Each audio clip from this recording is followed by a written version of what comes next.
Well, welcome back everyone to Otalku, the show where otaku talk about otaku topics, where today we are talking about obsessions within the anime community, and specifically how anime fans, otaku, tend to be, well, certain kinds of otaku tend to get really worked up over stuff, and it's kind of can't possibly be. And I'm joined here today with two of my guest hosts, Brad Barker. How you doing, Brad? Doing great. I'm actually pushing harder than I was earlier. We've been having lots of discussions today. And Miniman, how you doing? Oh, you talking buddy fans up next? Go next. There we are. So we thought we'd talk today about the idea of otaku and fandom, and sort of, I guess the best word would be fringe fandom, in the sense of those folks who get really worked up, really intensely, become really intense fans of something, and will just defend it and argue it to the death. Don't boss in that sentence. Like a good example of this sort of fandom would be the fringe fans that actually consider Haruhi their god. Yeah. The ones that really defend the ideology and everything about the melancholy of Haruhi Suzumiya to the death. Yeah. I did write Haruhiism in the census. That's genuine. Yeah. And that's one of the things, is that there's a certain point at which folks turn from, so let's see. So you've got your person who watches something because they like it, the person who watches something because they're really into the work and the franchise and so forth. So, for example, you have your Star Trek fans. You know, lots of folks watch Star Trek and enjoy it, but whatever. There are those who are fans of the show. There's those who are fans of the franchise, and there are those who have memorized the technical specs of the Enterprise D. And you know, and the ones who will, you know, talk about why Star Trek II is the best film ever made. And then if you go further, you have the Star Trek fans who, if you give a negative criticism of Star Trek, they say that is impossible, it's the best thing ever made, say that again, and I'll kill you. And I think that's more the thing that frustrates me, at least. You know, it's fine if you're a fan of something on the positive end, but when you turn it into negative energy and you're just sort of, you know, slapping people because they don't like your thing, that's when it just gets to the point where you're damaging the hobby in general. Yeah. I think it probably you don't get it a lot in real life. A lot of it is over the internet. True. So I think a lot of this hardcore fandom really just comes from people grabbing onto something and then not really being true fans, but being people who want to go out and argue. Yeah. And push their side of things. Well, and as somebody's, there's a really interesting thing being done about this, where looking at internet fandoms and saying one of the things is that if you were a fan of the Police, the band, in the 80s, the best you could do is join a fan club and get a letter every 2 months or whatever. You know, and you could go to concerts and things like that. On the internet, you join this tribe of people who can talk about it every day. And it really intensifies fandom in this really fundamental way, where suddenly you can be obsessive about things, and you can satisfy that obsession in a way you really couldn't 20 years ago. And then you're surrounded by reinforcement obsession when you have 30 other people that have the same exact obsession and same exact opinions as you. Yeah, I mean, it just becomes a threat. And another thing, I mean, you know, I admit I have openly professed that I'm a bit way too much with fandom. Okay, I totally admit that. But, you know, the fact is that there isn't a whole lot of people watching fandom. And for me, that's actually an incredibly good thing, because now I'm not going around defending it that much. Like I say, it's a massive passion of mine, but because I don't have all these people to defend me, that's fantastic, so I don't have to speak volumes about it. So I can, make jokes about Funimation, things like that. But, and the sort of, I'm not entirely inherent to bias here, because the fact is, I basically am extreme potential for one of them. Right. But in the end, I'm not, mostly because I do try and avoid that culture. Yeah. I also wonder if it doesn't have something to do with age. I mean, it could. A lot of the folks I know who do that are younger fans. Definitely. It's probably a part of the developing brain. Yeah.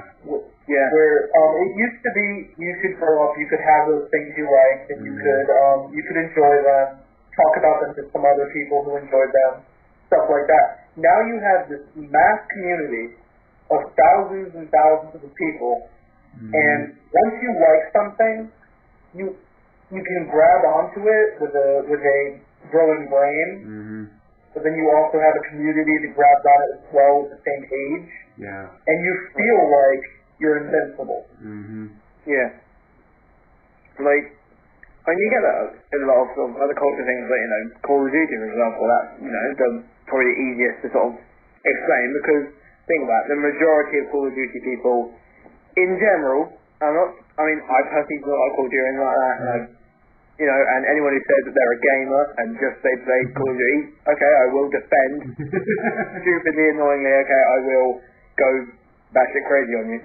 But the fact is that with COD players, the majority in general are under the age specified for the game. Yeah. And the point is that you get this developing group, and you get this developing group of teenagers, and, the word pops out because it is that point in your life where it's sort of defensive and all that sort of thing pops up the most. I'm not going to be generalised, I'm a teenager myself, Sure. So I go around and defend things stupidly. But the fact is that, with something like that, because you've got volumes about it, now, when you're on a bus or something like that, you'll see someone talking about COD, and if you tell them to be quiet, they have more chance of going crazy on you because they have the backing of pretty much everyone. Yeah. I think there's also the problem that internet's a very defensive place. Yeah. Well, it's anonymity. Exactly. And Rule one of the internet, anon is anon is everything. Yeah, exactly. And I think when you can post a 10-page diatribe about why someone's one-liner about Evangelion suggests that they think it is not the best anime series ever made. When you can't do that and there are no repercussions, why not?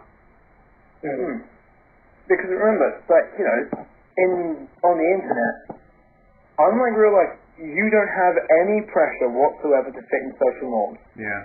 At all. And that is where sort of the interesting part of the internet comes.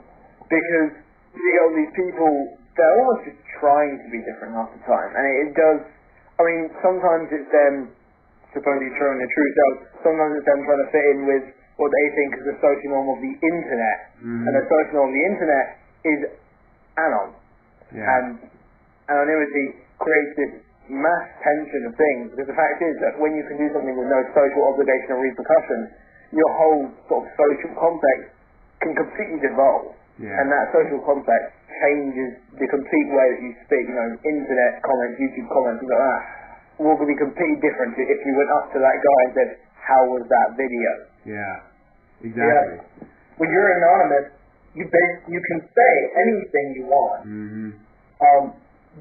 Once it gets to that point where you realize, hey, I can say anything that I want, especially when you're under that age of a fully developed brain, you feel like, hey, if I tell this guy that this show is the best and he doesn't like or agree with me, there's nothing wrong with me saying he should go die in a pit. Because nothing's going to happen to me, no one knows who I am. Yep. It's it feels good, It's one of the problems. You do get that instant surge of vindicating yourself. We've all trolled. Yeah. We've all done it. Yeah. We've all called someone a batshit head and that everything they just said was wrong because they said that Call of Duty was a good game. Right. Yeah, it's easy to do, and like you said, especially in these cultures where it's easy. And it's like what Orthodox is saying on the chat room, the internet allows people to embrace solitude. We've all seen those guys at cons who cannot interact with other people. Yeah. And it's kind of scary. These people who literally, and some of them, have a lot of posts on various forums. And, they don't have to engage with people in an environment in which the other person can actually literally punch them back. Yeah. Because you got to remember that. Like, the surge in thrill you get of posting like a comment on YouTube or something like that, there's something that, to say that in a normal social context requires confidence. Yeah. And confidence is one of the big things that sort of changes it, because confidence and bravery, you're going to change what people perceive you as almost, possibly for the rest of your life if you say something of that caliber in real life in front of someone that could see your face and that sort of thing. But if you're just a username, you're unaffected. It doesn't even have to be just a username.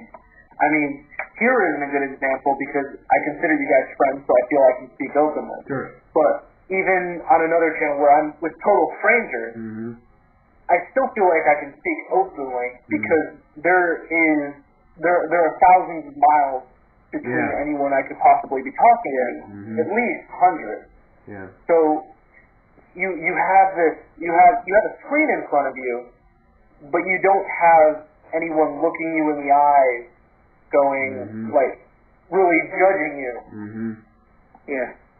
And I think it's also exacerbated by what kinds of people you get as otaku. Geeks are not the most socially aggressive people to begin with. The folks who are attracted to science fiction and fantasy and these things tend to be the ones who are more socially awkward. We're the ones who tend to enjoy retreating into fantasy worlds. Nothing wrong with that. It's just how we're wired. So when suddenly here's an opportunity for you to be the guy that you saw in school who could give someone a verbal smackdown, that's powerful. Yeah. Yeah. And no repercussion. You're immediately stronger because nothing can hit you. Yeah. I mean, it's quite interesting because when I was starting off my anime club in school, I remember you get a lot of repercussions when you sort of try and do that. And, I constantly defend myself as saying, if someone calls me like sort of anime or that sort of thing, I'll try and say, I consider myself a otaku, I'm proud to call myself that under that name. And the thing is, when I started my anime club, I got a bunch of year 10s who were pretty much sort of harassing me saying that anime was complete shit. And they were pretty much expecting me to snap. And then all I did was pretty much just say, alright, I'll let you say that on the condition that you've watched enough to formulate an opinion. Nice. And they're now part of the anime club. Yeah. Very nice. But I don't agree with that. A rule I've always had when reviewing something, which is I will never say to someone that a game is terrible. Like I'll say, I think the concept of that game or whatever is terrible.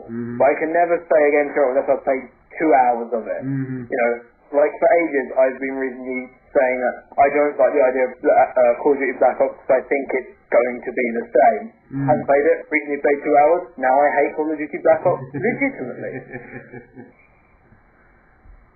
I think that's another interesting thing is, on the one hand you have folks who passionately defend things, and on the other hand you have folks who passionately attack things. Moe kit. I get really frustrated with folks who say that that K-On is stupid and dumb and the worst thing ever when they watch 5 minutes of it. Yeah. Because it's an enjoyable show, people just automatically assume things. Right. And that's also part of the whole attack and defend thing is